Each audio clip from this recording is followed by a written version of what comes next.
1, 2 या 5 साल नहीं, सिर्फ 180 दिन। आप 180 दिन में जिंदगी कैसे बदल सकते हो, ये आज आप बहुत अच्छे से सीखने वाले हो। बस वीडियो का सेकंड हाफ मिस मत करना।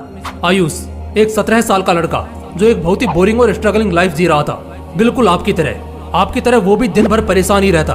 कभी माँ डांटती तो कभी पापा 4 बात सुना देते और बचे हुए खाली समय में वो बस टेंशन, तंगी और डिस्ट्रैक्शन के साथ आलस्य का कंबल उड़कर लिपटा रहता। पढ़ाई में वो एक एवरेज स्टूडेंट था और उसका कुछ खास मन लगता भी नहीं था इसमें। वो हर काम में पीछे रह जाता। वो आलसी था 1 नंबर का। एक काम भी वो ढंग से नहीं करता था। इसी वजह से हर काम में वो 4 बात सुनता। उसे बेइज्जत होना पड़ता। कोई उसे पसंद नहीं करता था। सब उसकी नालायक और मूर्खों में गिनती करते, लेकिन असल में वो मूर्ख नहीं था। ऐसा बस लोगों को दिखता था, मगर उसका दिमाग बहुत तेज था और यही उसकी सबसे खास बात थी। वो अपने आप की ताकत को जानता था। वो ये भी जानता था कि अगर वो अपने असली औकात पर आ गया तो सब कुछ बदल जाएगा और वो सबसे बड़ा भी बन जाएगा, खूब सफल हो जाएगा। वो नालायक नहीं, बस आलसी था और यही आलसपन तो उसे हर जगह बेइज्जत कर देता था। उसका मन स्थिर नहीं था और इसी रीजन की वजह से वो खुद ही बार बार लोगों के दरवाजे पर पहुंचता, किसी न किसी को फोन करता और किसी न किसी के पीछे पागल रहता, लेकिन बदले में कोई उसे 2 पैसे का भी भाव नहीं देता।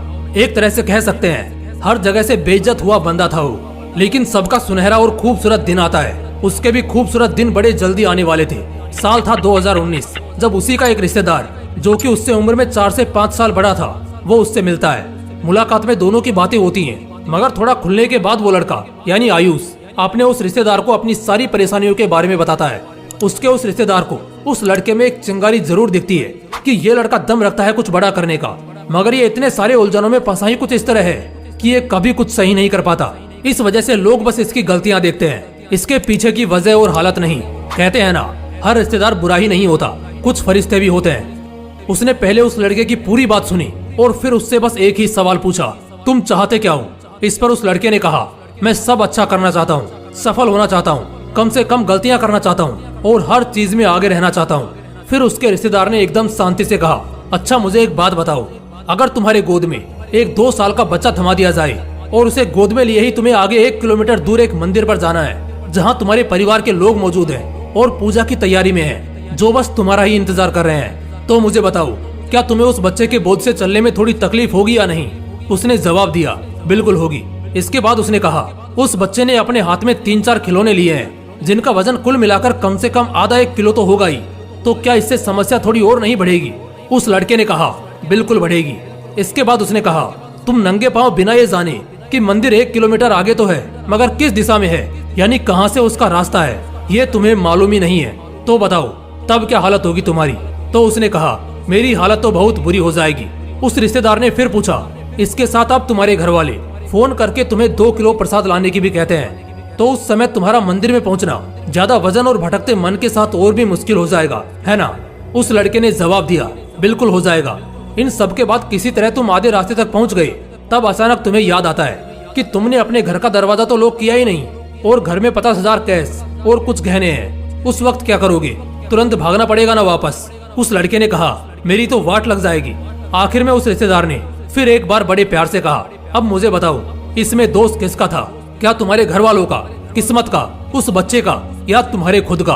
आयुष थोड़ा सोच में पड़ गया और बोला कि सारा दोस्त मेरा है। उस रिश्तेदार ने कहा, यहाँ भी तुम गलत हो, दोस्त तुम्हारा नहीं, उस बोझ का है जिसे धीरे धीरे तुमने अपने ऊपर बढ़ाया है। ये बोझ सिर्फ फिजिकली ही नहीं, मेंटली भी तुमने खुद ही बढ़ाया है। जैसे उस बच्चे के बोझ से तुम्हारा चलना धीमा हुआ और घर भागने के बोझ से दिमाग में टेंशन घुसी कि कहीं पैसे ना चोरी हो जाएं और दोबारा जाना भी है और बच्चे को संभालना भी है और पूजा के प्रसाद को भी अपवित्र नहीं होने देना है। इन सब बोझ के साथ तुम्हें लगता है तुम एकदम आनंद में टाइम पर सही मुहूर्त पर मंदिर पहुंचने में सफल हो जाओगे? उस लड़के ने जवाब दिया, नहीं, बिल्कुल भी नहीं।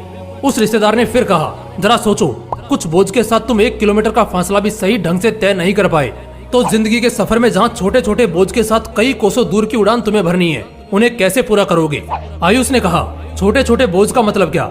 ऐसे बोझ मेरी जिंदगी में कहाँ है? तो उस रिश्तेदार ने कहा, बुरी आदतों का बोझ, एक के बाद एक, जैसे आलस्य, जिद, अनुशासनहीन होना, देर तक सोना, याददाश्त का कमजोर होना, समय बर्बाद करना, दूसरों की चुगली करना, बड़बोल करना, गलत संगत में रहना, गलत सिद्धांतों पर जीना। जब तक इन सब का बोझ रहेगा तुम कैसे सफल हो जाओगे? कभी नहीं हो पाओगे। चैलेंजेस यहाँ कम नहीं है, कुछ ऐसी ड्यूटीज हैं तुम्हारी जो तुम नहीं कर पाते। बुरी आदतों का इतना बोझ तुमने अपने सिर लिया है कि तुम चाह कर भी आगे बढ़ने की कोशिश में हर बार नाकाम होते हो। आयुष सोच में पड़ गया और फिर बोला, ये बात तो आपने बिल्कुल सही बोली, मगर मैं क्या करूं? पढ़ने बैठता हूं तो पढ़ने में मन नहीं लगता, किसी काम में ध्यान नहीं रहता। सोचता हूं कल से कसरत करके अच्छा शरीर बनाऊंगा, मगर वो भी नहीं होता।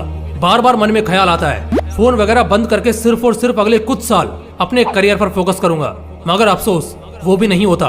कुछ समझ ही नहीं आता, क्या करूं? फिर एक बार उसी रिश्तेदार ने हल्की सी मुस्कुराहट के साथ उसे कहा, जिस तरह कुशलता, रणनीति और कोशिश सब होने के बाद भी अगर सही रास्ते का पता ना होना तो मंजिल तक नहीं पहुंच पाओगे, और अगर पहुंच भी गए तो भी बहुत देर से पहुंचोगे। आयुष बोला, तो फिर पहुंचने का सही रास्ता क्या है? उसने कहा, एक बात बोलूंगा और सिर्फ एक बार बोलूंगा। अगर तुमने मान लिया तो ये तुम्हारी खुशकिस्मती होगी, और अगर तुमने नहीं माना तो याद रखना तुम मेरी नजरों से गिर जाओगे, और आज के बाद कभी भी मैं तुम्हें सीरियसली नहीं लूंगा।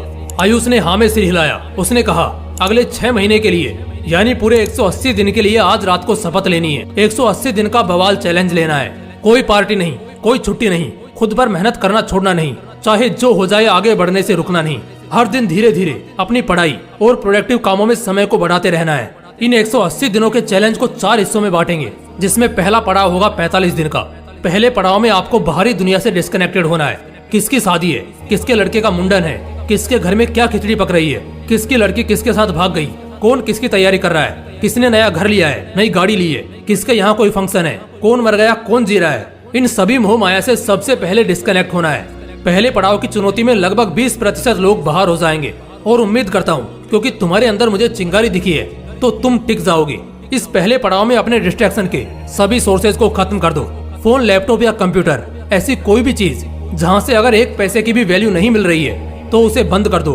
जो दोस्त बार बार घूमने और फालतू के कामों के लिए बुलाने आता है उसे ब्लॉक कर दो।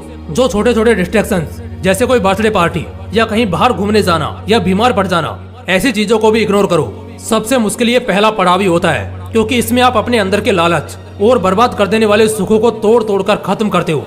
इस पहले पड़ाव के बाद अब आप मेंटली फोकस्ड और सेल्फ कंसंट्रेटेड हो जाते हो, जिसके बाद जीतना और बेहतर तरीके से रहना आसान हो जाता है। अब हमारी एंट्री होती है उस दूसरे पड़ाव में। यहाँ अगले 45 दिनों के लिए हर दिन मेहनत और बुद्धिमानी की स्पीड को धीरे धीरे इंक्रीज करना है। शुरुआत भले ही पहले दिन 10 मिनट पढ़ने से करो, मगर हर दिन उसे थोड़ा थोड़ा बढ़ाओ।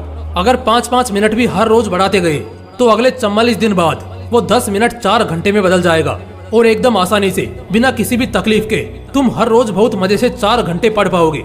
और अब क्योंकि पहले पड़ाव में तुमने अपने सभी डिस्ट्रैक्शंस को खत्म कर रखा है, तो अब फोकस लेवल अपने आप बढ़ेगा, और साथ ही साथ पढ़ा हुआ या कुछ नया सीखा हुआ बहुत लंबे समय तक बहुत अच्छे से याद भी रहेगा।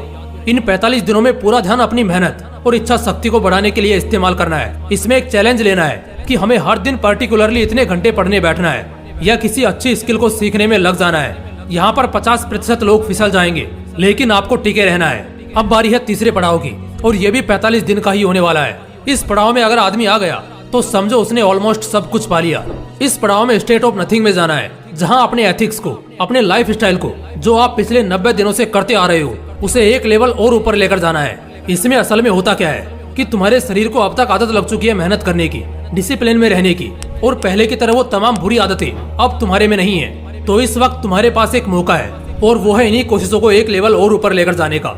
जैसे जो हार्डवर्क अब तक 4 घंटे का होता था, उसे बढ़ाकर 6 घंटे कर देना है। पहले जहाँ पढ़ाई पंखे में होती थी, अब ऐसे स्टेट में जाना है कि जहाँ गर्मी से हालत खराब भी हो, तब भी इसका तुम्हारे ऊपर ज्यादा फर्क नहीं पड़ना चाहिए।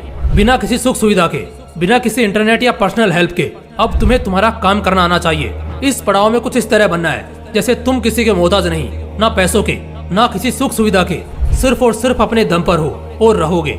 ऐसा इसलिए क्योंकि कई बार ऐसे भी समय आएंगे जब खराब परिस्थितियों में भी, फेलियर्स में भी अपने मेहनत में कोई कंजूसी नहीं करनी होगी, बल्कि मेहनत बरकरार रखनी होगी। ऐसे वक्त के लिए तीसरा पड़ाव आपको तैयार करता है। अब बारी आती है चौथे पड़ाव की, जिसमें 15 से 20% लोग ही जा पाते हैं। लेकिन यही वो लोग होते हैं जो बाकी के 80% लोगों के सर होते हैं, उनके रोल मॉडल और लर्निंग एग्जाम्पल्स होते हैं। ये आखिरी पड़ाव है पूरे 180 डे चैलेंज का। ये 45 दिन का आखिरी पड़ाव होने के बाद आप 180 दिन का चैलेंज पूरा कर चुके होंगे। इसके बाद तुम एकदम बवाल बनने वाले हो। इस समय तक आते आते तुम अपने काम में एकदम परफेक्ट हो चुके हो। लाइफ स्टाइल एकदम जबरदस्त हो चुकी है। किसी भी बुरी आदतों में नहीं फंसे हो। लोगों ने तुम्हारी तारीफें भी शुरू कर दी है। तुम्हें भी अब हर मोड़ पर सफलता मिलने लगी है, चाहे वो एग्जाम्स में हो, चाहे वो किसी और काम में हो, या चाहे वो किसी प्रोजेक्ट या जॉब फील्ड में ही हो। लेकिन अब वक्त है कुछ मैजिकल और स्ट्रिक्ट स्किल्स को सीखने का, जो पूरे 6 महीने के पीरियड की चमक को और ज्यादा बढ़ा देंगे। मैजिकल स्किल से मेरा कहने का मतलब है, जैसे तुम कम्युनिकेशन और प्रेजेंटेशन सीख सकते हो, तुम मार्शल आर्ट सीखकर अपने बॉडी को वेल शेप्ड और दिमाग के फोकस को और बढ़ा सकते हो। कोडिंग या एआई में स्पेशलाइज्ड होकर तुम अपने फ्यूचर सिक्योरिटी के लिए कई और ऑप्शंस क्रिएट कर सकते हो। पहले के 3 पड़ाव आते आते तुम दूसरों से बहुत आगे तो ऐसे ही आ चुके हो। और जिस तरह हम सांस लेना, खाना खाना और सोना नहीं भूलते, क्योंकि वो हमेशा हम एक ही समय पर करते हैं, अगर ना करे तो शरीर याद दिला देता है, ठीक उसी तरह 3 पड़ाव को कर लेने के बाद अब दिमाग और शरीर को उन्हीं चैलेंजेस और टास्क को करने की आदत लग जाती है। और इससे अच्छी बात और क्या हो सकती है कि अब मेहनत और काम करने में भी बहुत मजा आने लगेगा।